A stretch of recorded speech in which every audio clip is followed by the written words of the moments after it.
In questo video vi parlerò di una metodica innovativa nel campo dell'ablazione della fibrillazione atriale, che è l'elettroporazione.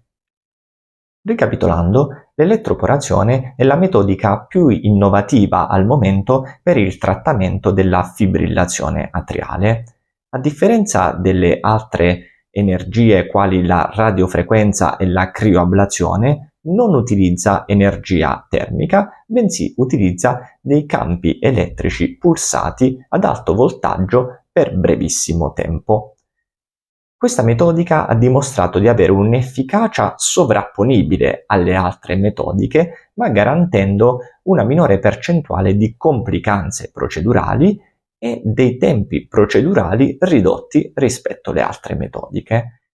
Come sempre, ricordo che sarà lo specialista a valutare caso per caso qual è la metodica più opportuna per ogni paziente.